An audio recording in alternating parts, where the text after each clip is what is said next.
నేను. ఇలాంటి ఒక శబ్దం, దానికి ఎన్నో అర్థాలు ఉన్నాయి. వాస్తవ అర్థం ఏమిటి అంటే అహం. ఒకవేళ మీరు సృష్టి యొక్క నిర్మాణం గురించి మాట్లాడితే అప్పుడు ఈ నేను బ్రహ్మదేవుడిలాగా మారి సృష్టి యొక్క నిర్ణయం చేస్తాను.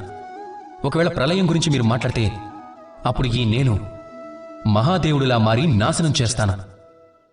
ఈ నేను సామరస్యం. కానీ కేవలం అప్పటి వరకు, ఎప్పటి వరకు అయితే మీరు అందరితో పంచుకుంటారో. కానీ మనం మనుషులం, ఎన్నోసార్లు దీని అర్థాన్ని తెలుసుకోలేకపోతాం. ఈ అహంకారాన్ని కేవలం మనం ఒకే ఒక విషయం మీద పెట్టగలం, అదేంటంటే మన మీద మాత్రమే.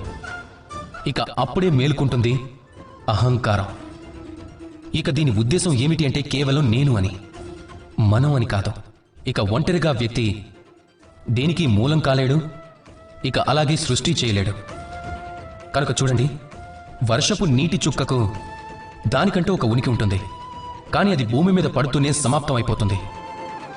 కానీ ఎప్పుడైతే ఆ చుక్కలు అన్నీ కలిసినప్పుడు అది వర్షంగా మారుతుంది. ఇక అప్పుడే ప్రారంభమవుతుంది ధార. రాధాకృష్ణ.